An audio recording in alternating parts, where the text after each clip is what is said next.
അസ്സലാമു അലൈക്കും വറഹ്മത്തുള്ളാ. അൽഹംദുലില്ലാ വസ്സലാത്തു വസ്സലാമു അലാ റസൂലില്ലാ വഅല ആലിഹി വസ്വഹബിഹി അജ്മഈൻ അമ്മാ ബഅദ്. എന്തെങ്കിലും ഒന്ന് ചെയ്തു തരണം, അത്രയും വലിയ ബുദ്ധിമുട്ടിലാണ്, പ്രയാസത്തിലാണ് എന്ന് പറഞ്ഞുകൊണ്ട് ചില ഉമ്മമാർ ഇപ്പോൾ വിളിച്ചുകൊണ്ടിരിക്കാറുണ്ട്. അവർ കാര്യമായി പറയുന്നത് മക്കളെക്കുറിച്ചാണ്, പ്രത്യേകിച്ച് ആൺകുട്ടികളെക്കുറിച്ച്. അതിലേറ്റവും പ്രധാനമായത് ഇന്ന് നാടൊട്ടുക്കും വ്യാപകമായിക്കൊണ്ടിരിക്കുന്ന ലഹരിയാണ്. ഇപ്പോൾ ലഹരിക്ക് അടിമപ്പെട്ട് ഒരു നിലക്കും നിയന്ത്രണം സാധ്യമല്ലാത്ത രൂപത്തിലേക്ക് ഉമ്മമാർ അല്ലെങ്കിൽ വീടുകളെത്തുമ്പോഴാണ് ഇത്തരത്തിൽ നിസ്സഹായതയുടെ വിളികൾ വരുന്നത്. ഇപ്പോൾ അവസാനം സംഭവിച്ചത് എന്താണെന്ന് ചോദിച്ചാൽ, അവന് പണം വേണം, ലഹരി ഉപയോഗിക്കാൻ പണം വേണം. ആ പണം മാതാപിതാക്കൾ നൽകണം. അത് നൽകിയില്ലെങ്കിൽ അവൻ പ്രകോപിതനാണ്. ആ പ്രകോപനം എന്ന് പറഞ്ഞാൽ ലഹരിയുടെ പ്രകോപനം നമുക്കറിയാമല്ലോ, അക്രമാസക്തമാണ്. ഒരു പക്ഷേ ജീവന് പോലും ഭീഷണിയാകുന്ന രൂപത്തിലുള്ള പ്രശ്നങ്ങളാണ് അവനുണ്ടാക്കിക്കൊണ്ടിരിക്കുന്നത്. അപ്പോൾ അതുകൊണ്ട് അവൻ്റെ കൂടെ കഴിഞ്ഞു പോകലും അവനെ നിയന്ത്രിക്കലും എല്ലാം അങ്ങേയറ്റം ബുദ്ധിമുട്ടായി വരുമ്പോഴാണ് ഇനി എന്തെങ്കിലും ഒന്ന് ചെയ്തു തരണം എന്ന് പറഞ്ഞുകൊണ്ട് പല ഉമ്മമാരും വിളിക്കുന്നത്.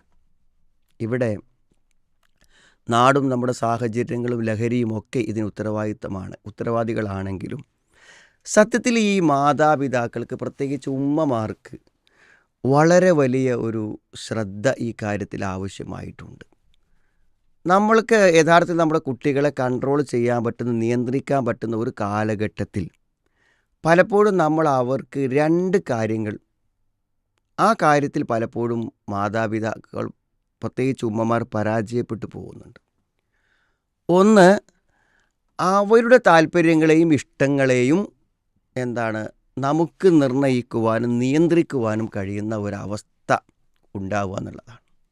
അത് പലപ്പോഴും ഉമ്മമാർക്ക് കഴിയാതെ പോകുന്നു. അതെന്താവട്ടെ, അവരുടെ ഭക്ഷണ താല്പര്യമാവട്ടെ, അവരുടെ വിനോദങ്ങളാവട്ടെ, അല്ലെങ്കിൽ മറ്റു കാര്യങ്ങളാവട്ടെ, കൂട്ടുകെട്ടുകളാവട്ടെ. അപ്പോൾ അതൊക്കെ നമ്മൾ എന്ത് ചെയ്യും, പരമാവധി അനുവദിക്കും. അത് മക്കളോടുള്ളൊരു സ്നേഹത്തിൻ്റെ ഭാഗമായിക്കൊണ്ട് അവർക്ക് അനുവദിച്ചു കൊടുക്കും. അപ്പോൾ ആദ്യ സന്ദർഭത്തിൽ നമ്മൾ അനുവദിക്കുന്നത് എന്തുകൊണ്ടാണ്? നമ്മൾ അതിന് കുഴപ്പങ്ങളൊന്നുമില്ല. 5ാം ക്ലാസ് പഠിക്കുന്ന ഒരുത്തൻ അവൻ്റെ അയൽവക്കത്തിൽ 4 പയ്യന്മാരെ കൂടെ നടന്നാൽ അപ്പോൾ എന്താ സംഭവിക്കണത്? ഒന്നും സംഭവിക്കണില്ല. അതേപോലെ തന്നെ അവനൊന്ന് സൈക്കിളെടുത്ത് നടന്നാൽ എന്താ സംഭവിക്കുന്നു? സംഭവിക്കണില്ല. അവൻ ആവശ്യമുള്ളൊരു ഭക്ഷണം അവൻ പുറത്തു പോയി കഴിച്ചാൽ എന്താണ്? അപ്പോൾ പൊതുവേ ചെറിയ പ്രായത്തിൽ അവർക്ക് ചെയ്യാവുന്നതിൻ്റെ പരമാവധി നമുക്കറിയാം. അതുകൊണ്ട് നമ്മൾ ആ സന്ദർഭത്തിൽ നിയന്ത്രണമില്ലാതെ പണം കൊടുത്തും അവർക്ക് സ്വാതന്ത്ര്യം അനുവദിക്കും. അവൻ മുതിർന്ന് വരുമ്പോൾ അവൻ ഇനി ഐസല്ല വേണ്ടത്, അതേപോലെ തന്നെ അവന് മിഠായി അല്ല വേണ്ടത്, പിന്നെ ഇനി വേണ്ടത് എന്താണ്? അവന് ലഹരി വസ്തുക്കളാണ്. അപ്പോൾ അതിനുമുള്ള കാശ് ആര് കൊടുക്കണം? മാതാപിതാക്കൾ കൊടുക്കണം.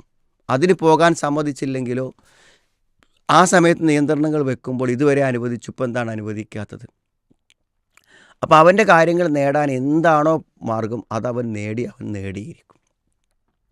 അതുകൊണ്ട് ചെറുപ്പം മുതൽ തന്നെ അവരുടെ താല്പര്യങ്ങളെയും ഇഷ്ടങ്ങളെയും വളരെ തന്ത്രപരമായി സ്നേഹപൂർവ്വം നിയന്ത്രിച്ചു കൊണ്ടുവരികയും നമ്മൾ പറഞ്ഞാൽ അവരനുസരിക്കുന്നിടത്തേക്ക് കാര്യങ്ങളെ കൊണ്ടുപോവുകയും ചെയ്തില്ലെങ്കിൽ ഒരു പ്രത്യേക സന്ദർഭത്തിൽ അതിനെ നമുക്ക് നിയന്ത്രിക്കാൻ സാധ്യമല്ലാതെ വരും. രണ്ടാമത് നമ്മുടെ ഉമ്മമാർക്ക് പറ്റുന്ന ഒരു അപാകത എന്ന് പറഞ്ഞാൽ, അതായത് മക്കൾ എന്തു ചെയ്താലും അവർ നല്ലവരാണെന്നുള്ള ഒരു വിചാരം നമ്മുടെ മനസ്സുകളിൽ നമ്മൾ സൂക്ഷിക്കുന്നു. വളരെ ഗുരുതരമായ തെറ്റുകൾ ചെയ്യുമ്പോൾ പോലും നമ്മുടെ മനസ്സിനിഷ്ടം അവരങ്ങനെ ചെയ്തിട്ടില്ലെന്ന് വിശ്വസിക്കാനാണ്.